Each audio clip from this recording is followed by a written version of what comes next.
नमस्कार दोस्तों, आप देख रहे हैं 4 PM और मैं हूं मयूर परीख। महाराष्ट्र में मराठा आरक्षण को लेकर सड़कों के ऊपर कई जगह पर लोग हैं, लेकिन एक विचित्र सा दृश्य दिखाई दे रहा है। जो भी नेता मराठा आंदोलन और खासकर जालना में पहुंच रहा है, आंदोलनकारियों के पास पहुंच रहा है, रास्ते में कहीं ना कहीं उस नेता को किसी न किसी जगह पे रोका जाता है और उस नेता के खिलाफ ही जमकर नारेबाजी होती है। शरद पवार जब मराठाओं को संबोधित कर रहे थे तो उन्हें भी गालियां पड़ी। राज ठाकरे जालना के लिए रवाना हुए तो उनकी गाड़ी रोकी गई, उन्हें भी गालियां पड़ी। दूसरे जितने भी नेता मराठा आंदोलन मामले में सड़क पर आ रहे हैं, सबसे पहले जनता उन्हें ही घेर रही है। उप मुख्यमंत्री और गृह मंत्री देवेंद्र फडणवीस इस मामले में अब माफी मांग चुके हैं। मुख्यमंत्री ने यह बताया है कि वो जनता के साथ है। अजीत पवार पिछले 2 दिन से किसी भी सरकारी कार्यक्रम में नहीं गए हैं। दोस्तों, आखिर महाराष्ट्र की राजनीति में अचानक ही एक ऐसा मुद्दा खड़ा हो गया जहां पे सारे नेता बैकफुट पर है और जनता फ्रंट फुट पर। मामला कुछ ऐसा है कि रन बनाने की कोशिश की जाए तो रन आउट, और रन न बनाया तो 1 रन से मैच हारना तय। ऐसे में कोई खिलाड़ी करे तो क्या करे। आज इस पूरे मुद्दे पर बातचीत करने के लिए हमारे साथ एक विशेष मेहमान है। हमारे साथ हैं अभिषेक पांडे जी। अभिषेक पांडे जी महाराष्ट्र के एक जाने माने पत्रकार हैं। कई सारी नेशनल चैनलों में वो काम कर चुके हैं। उनकी पत्रकारिता का लोहा कईयों ने माना है और आज वो हमारे साथ इस शो में जुड़े हैं। इनको बुलाने की एक खास वजह ये भी है कि उन्होंने इस तरह के और खासकर मराठा आंदोलन को सड़क से कवर किया है और देखा है। तो आज अभिषेक जी के पास से हम पूरे मामले को समझने की कोशिश करेंगे। अभिषेक जी बताइए, ये क्या मामला है? एक ऐसा लग रहा है कि तपा हुआ चिमटा हो जो कोई पकड़ने जा रहा है, अपने हाथ को जला रहा है। क्या बात है? देखिए, इसके पहले पृष्ठभूमि पर जाना होगा मयूर जी। पृष्ठभूमि ये रही है कि अब तक पिछले 7-8 सालों से मराठा आरक्षण के नाम पर राजनीति सबने की, लेकिन मराठा आरक्षण दे नहीं पाए।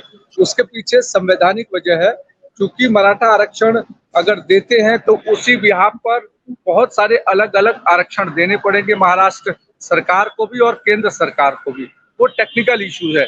लेकिन अब जब राजनीति की बात अगर इसमें आती है तो उसमें सबसे बड़ा ये आता है कि पीछे अब बतौर देवेंद्र फडणवीस गृह मंत्री थे और उनका जालना में लाठियां पड़ी। देवेंद्र फडणवीस चूंकि एक ब्राह्मण आते हैं और महाराष्ट्र में राजनीति जो है वो मराठा डोमिनेट है, तो ऐसे में अगर आपने ध्यान दिया होगा तो इस पूरे जो भी इंसिडेंस हुआ, इस इंसिडेंस के बाद सबसे पहले 2-3 प्रमुख नेता पहुंचे, जिसमें शरद पवार जालना पहुंचे, जिसमें अशोक चव्हाण जालना पहुंचे और जिसमें उद्धव ठाकरे जालना पहुंचे और उन्होंने हालचाल जाना। शरद पवार मराठा के एक बड़े छत्रप के तौर पर जाने जाते हैं, अशोक चव्हाण मराठा के एक बड़े नेता के तौर पर जाने जाते हैं, दोनों महाराष्ट्र के मुख्यमंत्री रह चुके हैं। और तीसरा सीकेपी के तौर पर वो उद्धव ठाकरे को जाना जाता है, लेकिन वो लगातार मराठा और महाराष्ट्र की राजनीति को उनके पिताजी ने आगे लेकर गए थे, वो खासकर साउथ इंडिया और महाराष्ट्र की सियासत को लेकर के।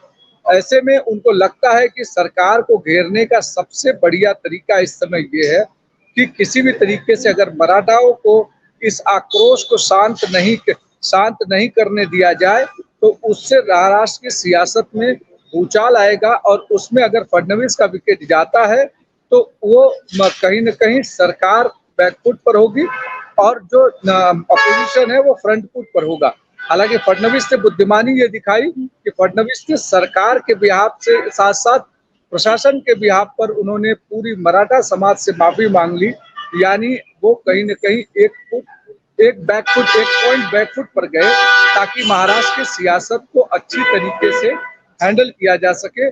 अब दूसरी बात आरक्षण को लेकर रही कि जहां नेताओं को गालियां पड़ रही, मराठा के जो मराठा समाज के लोग हैं उनको पता है कि जो भी नेता उनके पास जा रहे हैं वो सिर्फ राजनीतिक वोट बैंक के लिए जा रहे हैं।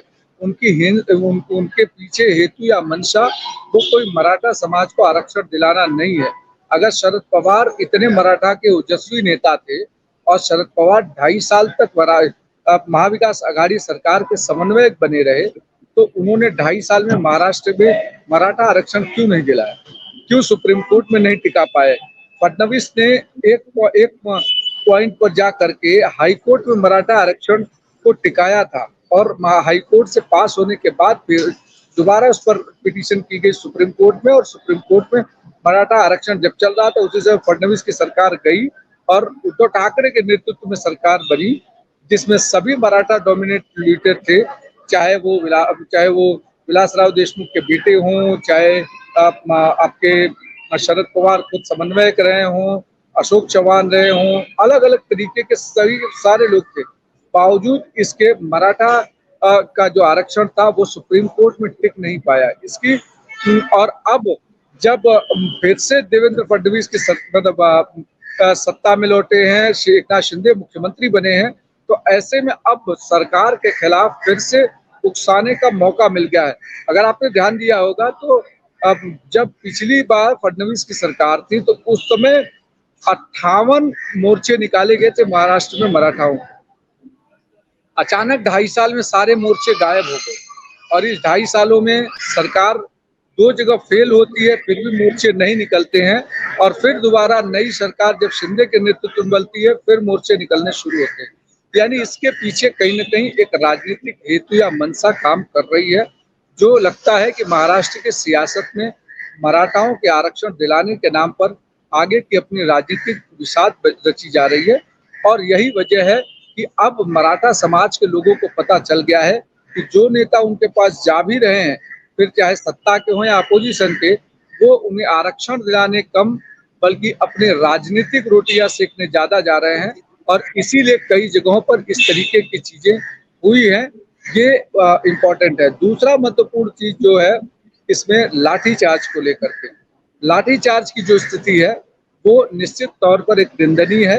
किसी भी आंदोलन को बिगाड़ने के लिए इस तरीके की हरकतें काफी होती हैं और लाठीचार्ज का जो आदेश है वो एसपी की तरफ से दिया गया था। फिलहाल महाराष्ट्र के जो मुख्यमंत्री हैं एकनाथ शिंदे, उन्होंने एसपी को वहां से निलंबित हटा दिया, मतलब उन्हें छुट्टी पर भेज दिया गया। डीवाईएसपी और एसीपी दोनों को वहां से हटा दिया गया। लेकिन इस पूरे मुद्दे को क्या यही समाप्त किया जा सकता है? क्या नहीं, क्योंकि इस समय अब चुनावी साल शुरू हो रहा है और हर व्यक्ति को ये लगता है कि किसी न किसी तरीके से अपनी तरफ वोट बैंक लाया जा सकता है। महाराष्ट्र की अभिषेक, मैं आपको रोकना चाहता हूँ, आई एम सॉरी मैं बीच में बोल रहा हूँ। अभिषेक, हमने ये देखा, आपने ये दावा किया कि जैसे ही फडणवीस मुख्यमंत्री बने सारे के सारे मोर्चे निकले, लेकिन हमें एंड रिजल्ट ये देखा कि एनसीपी का प्रभाव अपने ही वोट बैंक पर कम हुआ बावजूद इसके कि इतने मोर्चे निकले। एनसीपी को मुनाफा नहीं बल्कि घाटा हुआ। देखिए, 2 चीजें समझनी होगी मयूर। उसमें पहले तो ये समझना होगा कि चूंकि पूरी महाराष्ट्र में जो सियासत है या वोटर्स है उसमें पहले नंबर पर मराठा आते हैं, फिर ओबीसी और दलित आते हैं और ये दोनों ही डोमिनेटेड महाराष्ट्र के तौर पर जाना जाता है। और ऐसी कंडीशन में उन्हें ये लगता है कि इस तरीके की राजनीति से खास करके महाराष्ट्र की सियासत में कहीं न कहीं एक नए तरीके का समीकरण हो सकता है और इसलिए ये पूरे के पूरे मोर्चे हों या उसके पीछे राजनीतिक नेताओं के जाने की या टूरिज्म की लालसा है, वो सारी चीजें समझ में आती हैं। आप बीजेपी की बात करें तो बीजेपी ने भी कोशिश की, लेकिन बीजेपी अब इसलिए कटघरे में है कि अगर बीजेपी कोशिश कर रही है तो केंद्र में सरकार किसकी है? बीजेपी की। आरक्षण अगर टिकाने की जिम्मेदारी महाराष्ट्र अगर यहाँ से कोई प्रस्ताव भेजता है तो उसे केंद्र सरकार पारित करती है, तभी किसी भी तरीके का आरक्षण लगता है। केंद्र सरकार ने अगर बीजेपी की सरकार की मंशा है कि मराठाओं को आरक्षण देना है तो केंद्र सरकार को वो कह सकती है, लेकिन केंद्र सरकार को ऐसा लगता है कि अकेले महाराष्ट्र में मराठाओं को अगर आरक्षण देंगे तो कल धनगर खड़े हो जाएंगे, परसों दूसरा समाज खड़ा हो जाएगा, राजस्थान में जाट समाज खड़ा हो जाएगा, गुर्जर खड़े हो जाएंगे। इस तरीके की अलग अलग लोगों के समुदाय खड़े हो जाएंगे जो आरक्षण के लिए रेल की पटरी, आपने और हमने दोनों लोगों ने ये देखा है कि रेल की पटरियां भी पड़ी। इसी देश में गुर्जर कितने दिनों तक रेलवे नहीं चलने दिए थे, उसके बाद भी आज तक वो आरक्षण नहीं मिला उनको। तो ये एक संवैधानिक ढांचा है जिसको लेकर के एक बहस की जरूरत है, लेकिन आज जो महाराष्ट्र में हो रहा है वो पूरी तरीके से राजनीतिक हो रहा है और इसके पीछे राजनीतिक वोट बैंक है और राजनीतिक मंशा है, क्योंकि सामने का जो चुनाव है न केवल लोकसभा है बल्कि 2024 में महाराष्ट्र में विधानसभा के भी चुनाव है और दोनों ही कंडीशन में सेम चीज आती है। जी बहुत बहुत शुक्रिया अभिषेक जी, आप एयरपोर्ट से कहीं पर जा रहे हैं लेकिन फिर भी आप एयरपोर्ट के बाहर रुके, हमारे दर्शकों तक ये जानकारी पहुंचाई, हम आपके शुक्रगुजार हैं, बहुत बहुत धन्यवाद। धन्यवाद। तो दोस्तों, कुल मिलाकर के महाराष्ट्र की राजनीति में आरक्षण के नाम पर लगाई हुई आग पर जो भी कोई वोटों की आंच सेंकने की कोशिश कर रहा है, इस समय तो उन्हें गालियां पड़ रही है। वोट पड़ेंगे या नहीं पड़ेंगे ये देखना दिलचस्प होगा। बहरहाल महाराष्ट्र की राजनीति में सन्नाटा है, सभी कोई ये देखना चाहते हैं कि आने वाली कल कैसी होगी। दोस्तों, अगर आपको ये वीडियो पसंद आया हो तो लाइक, शेयर, कमेंट करें, चैनल को सब्सक्राइब करना ना भूलें। बहुत बहुत धन्यवाद।